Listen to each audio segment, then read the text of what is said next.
Holy guacamole! Jimmy Graham is no longer a New Orleans Saint and is now a Seattle Seahawk. As first reported by Jay Glazer, he was sent from New Orleans to Seattle for Max Unger, along with a fourth-round pick. Now, Jimmy Graham, a player of immense value for fantasy purposes. This is a guy that's been inside the position's top 4 at tight end in 4 consecutive years in terms of points per game output. A guy that's averaged right around 138 targets per season, 88.7 receptions, 1,099 receiving yards, and 11.5 scores per year.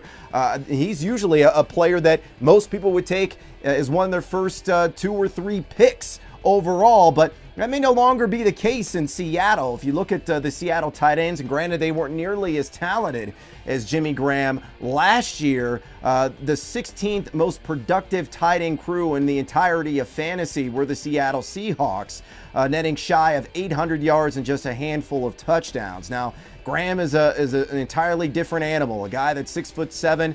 He's Groot with a helmet on.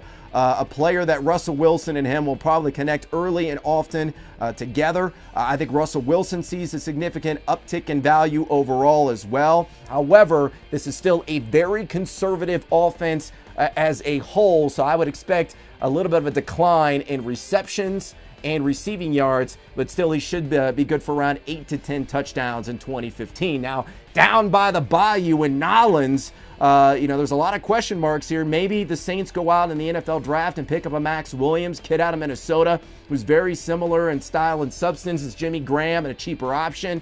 If they don't fill that void with somebody noteworthy, I think Brandon Cooks and Kenny Stills stand to benefit greatly.